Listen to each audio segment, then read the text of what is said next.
Bienvenue à ce journal rétrospectif sur votre télévision numérique. Vendredi 23 février, l'actualité a tourné autour de la communication du président de la République devant la presse. Jeudi dernier à Kinshasa, à cette occasion, Félix Tshisekedi s'est exprimé sur le conflit qui oppose la RDC au Rwanda. Il s'est dit prêt à mettre en veilleuse ces velléités belliqueuses pour donner leur chance aux multiples initiatives de paix. Le commandant suprême de forces armées a répondu à la question que se posent des milliers de Congolais, à savoir où il en est avec sa menace faite lors de la campagne électorale d'attaquer le Rwanda à la moindre escarmouche. Le président congolais a soutenu que le contexte dans lequel le pays est aujourd'hui ne le permet pas de mettre en pratique ce qu'il avait dit. Suivez le président de la République dans cet extrait. Les gens ont retenu escarmouche parce que c'était peut-être un mot sorcier, mais il ne faut pas oublier le contexte dans lequel il y aurait réaction à cette escarmouche. Donc il faut d'abord commencer par avoir les deux chambres. On fait la guerre selon la Constitution. On la déclare que lorsqu'on a réuni les deux chambres et reçu le mandat de ces deux chambres. Et puis, le contexte dans lequel nous sommes aujourd'hui, je peux vous le dire, je suis un observateur privilégié de ce qui se passe, ne me permet pas de mettre en pratique ce que j'avais dit. Pas parce que je ne peux pas ou ne veux pas, mais parce que tout simplement, il y a suffisamment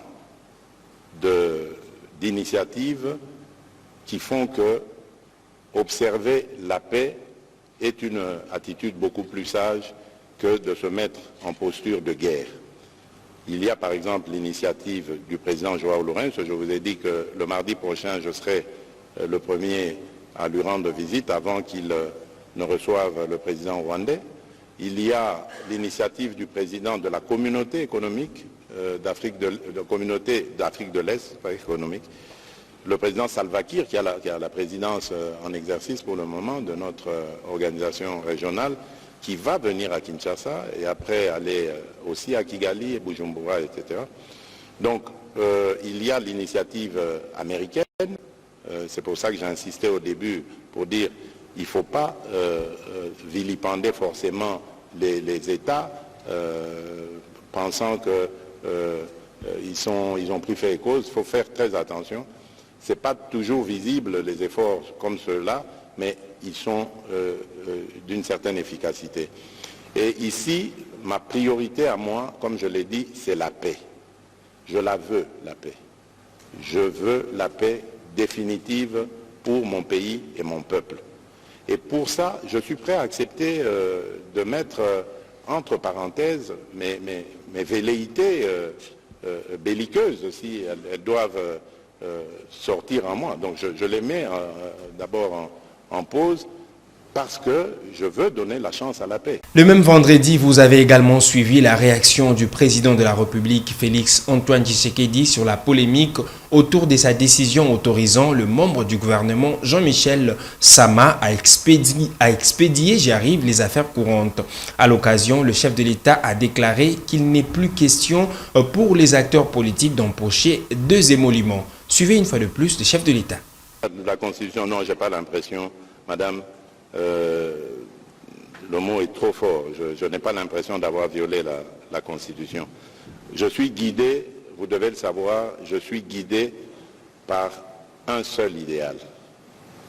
Pour moi, le salut du peuple, c'est la loi suprême.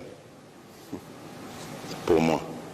Et en tant que chef de l'État, je crois que je suis le mieux placé pour observer et comprendre où est le salut du peuple. Et en ce moment, vous êtes témoin, vous entendez les questions de vos confrères, le pays fait face à une situation particulière. Mais il n'y a pas que la situation sécuritaire. Il y a d'autres éléments. Je parlais par exemple de la situation financière. Dans quelques mois, nous allons terminer la revue du dernier programme avec le FMI, la 6e revue.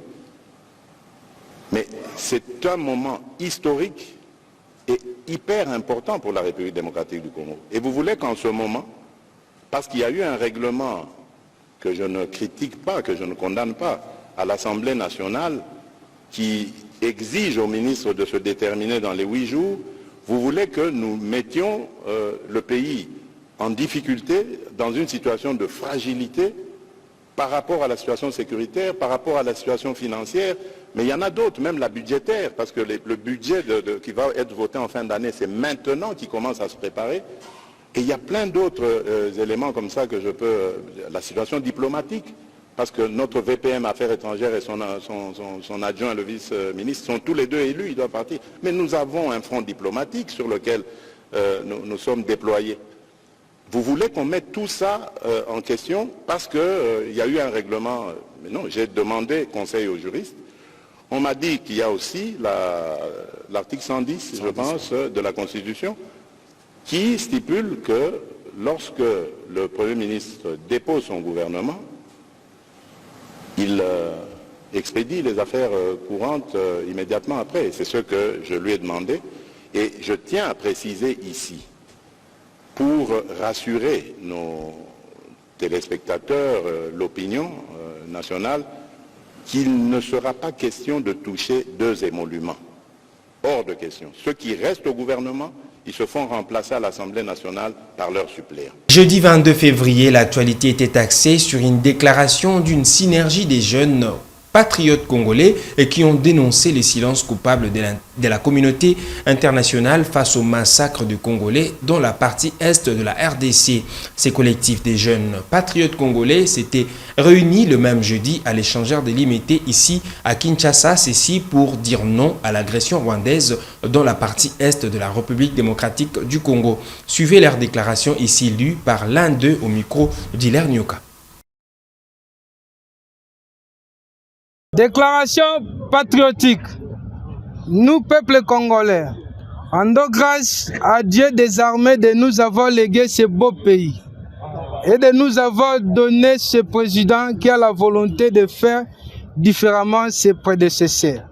Nous citons son Excellence, M. Félix Antoine Tshisekedi Tshilombo, pour son implication de barrer la route aux envahisseurs terroristes du M23 soutenu par Kigali et la communauté internationale, qui n'a que pour but de piller nos ressources minérales.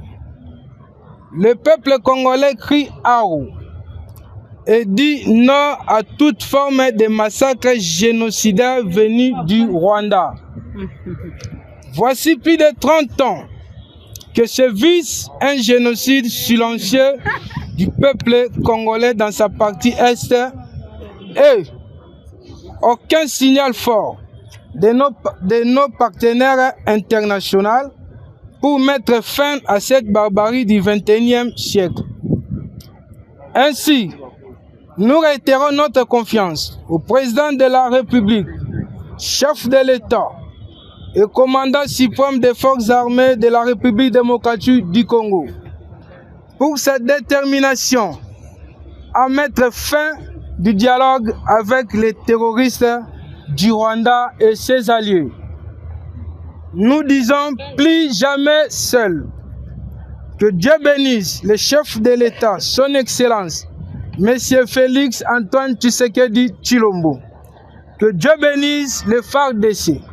Que Dieu bénisse les Wazalendo. Que Dieu bénisse la RDC. Je vous remercie. Le même jeudi, nous avons été avec vous dans le quartier Bangou, commune d'Engaliema, où l'avenue Lissala s'érige en l'une des rues modèles des propriétés et salubrités publiques de la capitale. Cet état sain résulte de l'engagement citoyen des riverains à assainir leur propre milieu de vie. Basile Mouya nous fait découvrir cette rue dans cet élément. Suivez. Il suffit de passer par cette rue pour palper du doigt ces remarquables assainissements. Une réalité rare pour plusieurs infrastructures routières de la capitale, même pour celles de quartier UP. Nous parlons là de l'avenue Lissala, qui part de l'avenue Maternité et fait jonction avec l'avenue Lalou. Longue d'1,5 km, cette rue est érigée en béton avec caniveau. La chaussée et le caniveau sont assainis sur un long tronçon. À première vue, l'on se croirait sur une rue bourgeoise. Pourtant, c'est une voie routière jonchée de maisons d'habitation de part et d'autre. Dans sa majeure partie, les riverains se chargent de dégager des masses sablonneuses qui traînent sur la chaussée lors du ruissellement des eaux de pluie. Tout ruisselle normalement dans cet avaloir, un cas rarissime pour nombre de rues quinoises. Aux antipodes, certains mauvais citoyens se fichent complètement d'écurer les caniveaux, situés sur la déventure de leur résidence. Même si tel est le cas, la propriété qui s'observe plus ou moins sur l'avenue Lissala au quartier Bangou, dans la commune de Ngaliema, laisse transparaître l'engagement citoyen à vivre dans un milieu assaini sans apport du pouvoir public. Si tous les Quinois pouvaient se placer à l'avant-plan pour ainsi lutter contre l'insalubrité qui gangrène plusieurs rues de Kinshasa, la ville aurait des allures de belles villes étrangères. Face à cet état de choses, une certaine opinion estime que le changement en faveur de l'amélioration des conditions de vie ici reste une question de volonté populaire. Mercredi 21 février, dans un communiqué officiel émanant du directeur de cabinet du chef de l'État, après la démission du Premier ministre Samalou Kondé le 20 février, le président de la République avait autorisé le membre du gouvernement central à expédier les affaires courantes. Cependant, ce gouvernement démissionnaire est soumis à un nombre de restrictions. Suivez ce reportage pour d'autres détails. Il est très exactement 17h20 lorsque la Jeep officielle Toyota immatriculé AGC 0001 fait son entrée dans les allées de la Cité de l'Union africaine. À son bord, le Premier ministre Jean-Michel Samalou Kondé, visage décontracté, arborant un sourire spontané. Samalou Kondé est accueilli par le protocole d'État et passe l'un de ses derniers barreaux d'honneur.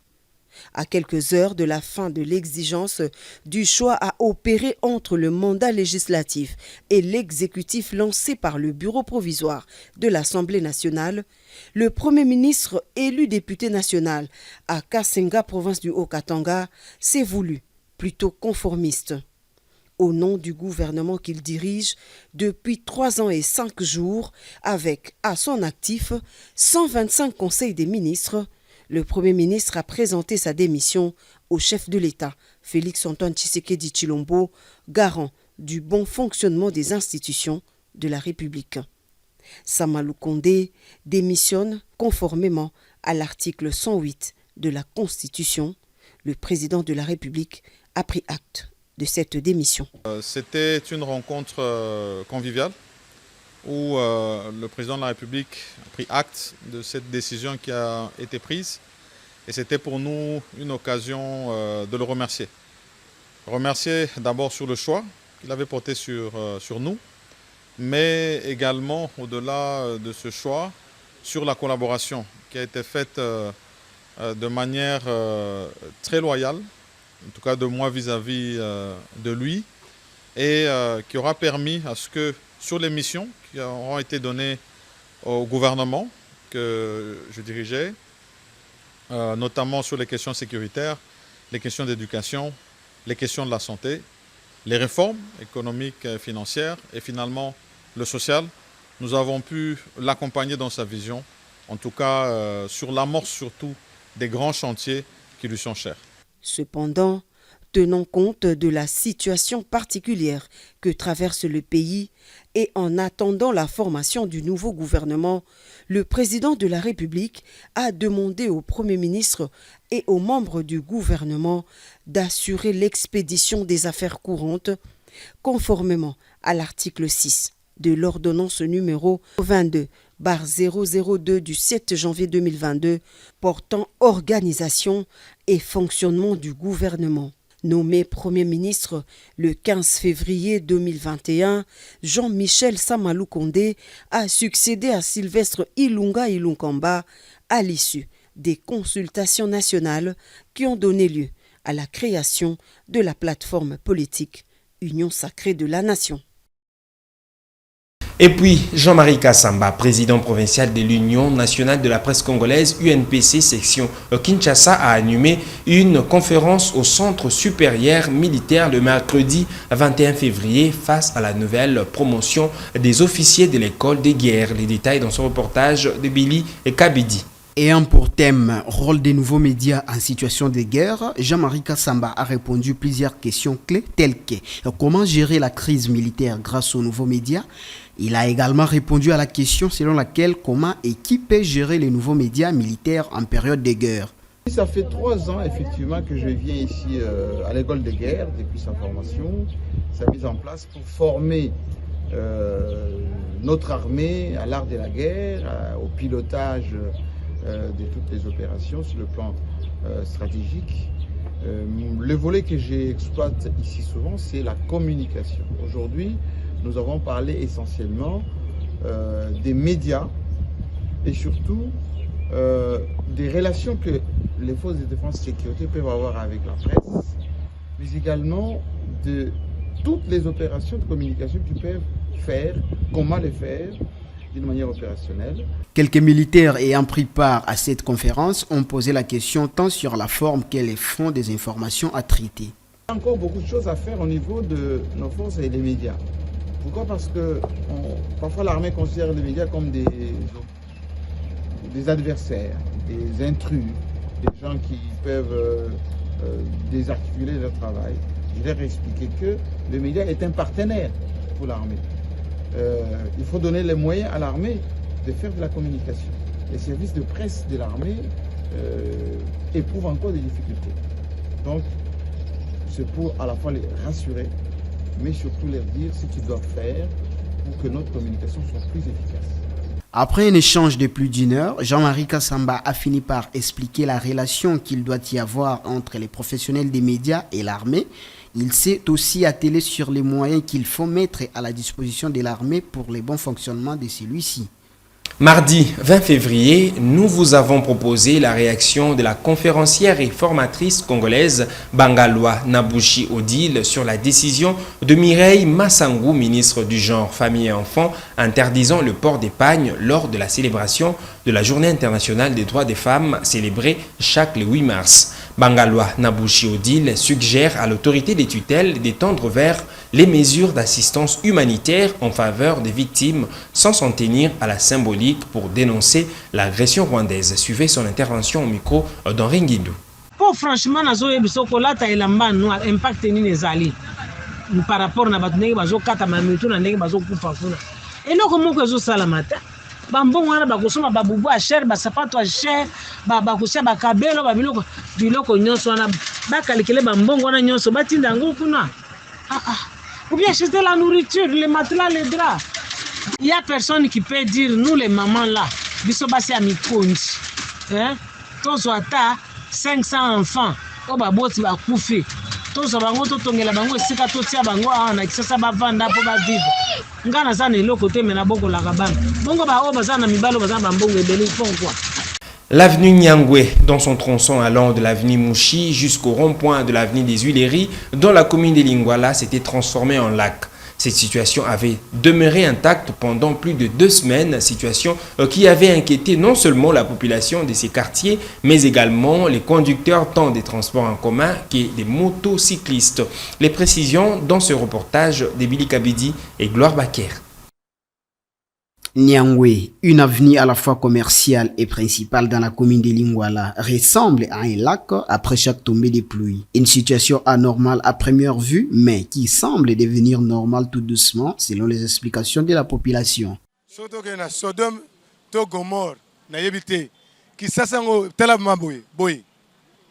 Bamaï, maboulou partout, maboulou. Si vous avez le pouvoir, na Congo. Peuple congolais a souffrir. Na ba prince ya pamba popo bongisa. Bana bino botine ma poto biso to nyoka na Congo.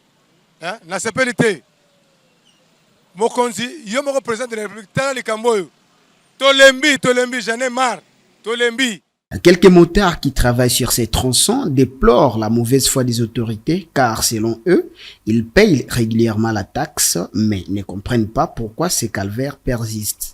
Na yebite soki bakonzi na biso baleka na nzela oyo parce ngana eloko na moni na kini nzela oyo bakonzi baleka kane babongisa soki bakonzi bazoleka te okomona les passe pour babongisa nzela to uti ko voter bango yebi bien ba uti zo déjà ba mandat ba député déjà babani musala mais nzela oyo est-ce ba mona ngwa ta na réseaux sociaux te. Si pour les uns, ceci est de la mauvaise foi des autorités habilitées, pour d'autres, la faute revient au gouverneur de la ville, au bourgmestre de la commune de Lingwala, ainsi qu'au chef du quartier concerné.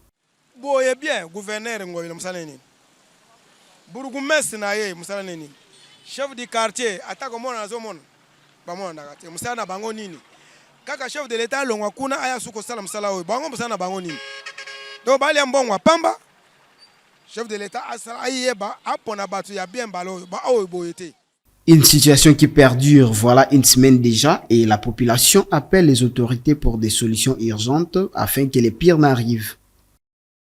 Et enfin, lundi 19 février, à la tête d'une forte délégation de son regroupement politique Agissons et Bâtissons AB et toute sa mosaïque, le Premier ministre Sama Lukonde avait été reçu le dimanche 18 février à l'hôtel Hilton par l'informateur Augustin Kabouya, un moment important qui avait permis à Sama Lukonde de réaffirmer son soutien au président de la République, Félix Tshisekedi, et à toute la démarche de l'informateur. S'exprimant devant la presse au terme de cette audience, le chef du gouvernement avait confirmé son appartenance non seulement à l'Union sacrée de la nation, mais aussi à la majorité parlementaire rangée derrière le président de la République. Il est dans ce propos recueilli par Jean-Luc Chibango. Conformément à la Constitution, il a plu à son Excellence Monsieur le Président de la République, Félix Antoine Tshisekedi Tshilombo, de nommer un informateur en la personne et honorable Augustin Kabouya, secrétaire général de l'UDPS et membre du Présidium de l'Union sacrée, de faire un travail pour identifier la majorité au sein de l'Assemblée nationale.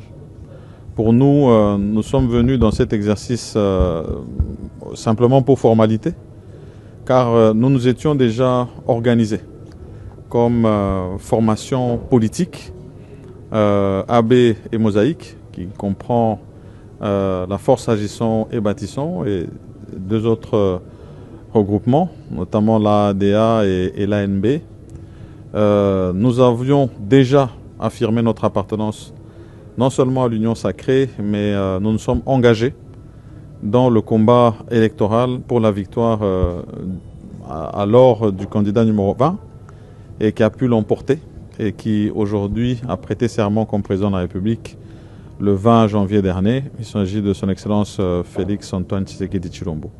Et donc nous sommes venus réaffirmer en tant que force politique notre appartenance à la majorité politique pour accompagner le travail de son Excellence Monsieur le Président de la République. Nous avons été très bien accueillis ici. Bien sûr, ce n'est qu'un échantillon de cette force qui a été accueillie et nous avons pu poser les actes nécessaires qui nous ont été demandés par l'informateur de manière à lui permettre de finaliser son travail. Pour le reste, je pense que c'est à lui que revient la primeur de donner tous les détails du travail qu'il va effectuer à son Excellence Monsieur le Président de la République. Et pour terminer, vous aviez suivi un élément sur la modernisation de la ville-province de Kinshasa. Une fontaine tournante en construction à la place de la gare centrale suscite l'admiration des Kinois qui restent dans leur soif de voir l'ouvrage terminé puis être accessible au public. Manassine Tingui, Basile Mouya, reportage. C'est une fontaine tournante érigée en plein cœur de la place gare centrale de Kinshasa. Un ouvrage ultramoderne de haute facture prend forme sur ces sites déjà rendus touristiques depuis des lustres. Elle s'étend sur près de 100 mètres de diamètre dans toute sa circonférence. Une première pour la RDC qui ne cesse de faire la fierté de la capitale, Kinshasa. Bien qu'érigée en vase clos jusqu'ici, cette fontaine tournante suscite l'admiration de plus d'un curieux jusqu'ici. Les Quinois qui vont et viennent dans les alentours de la place gare centrale ont hâte de visiter l'endroit une fois l'ouvrage terminé. Une fois l'ouvrage terminé et ouvert au public. C'est l'entreprise turque Milvest qui s'occuperait de la réalisation de cet ouvrage. Et les travaux se trouvent jusqu'ici en cours. Ces travaux se font sérieusement sur le chantier pour la remise dans un temps record de cet ouvrage. Ce journal rétrospectif est terminé. Merci à vous de l'avoir suivi. Bonne suite de nos programmes et bon week-end chez vous.